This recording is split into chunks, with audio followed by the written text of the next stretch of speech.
போய்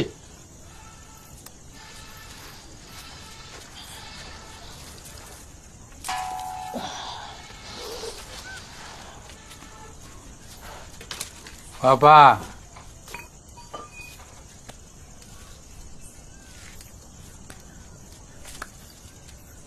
வணக்கம் வணக்கம் வணக்கம்.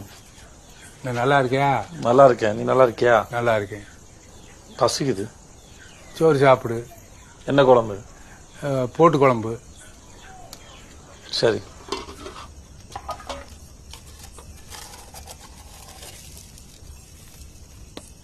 அப்புறம் பொறி நான் பொரிச்சிருக்கிறேன்.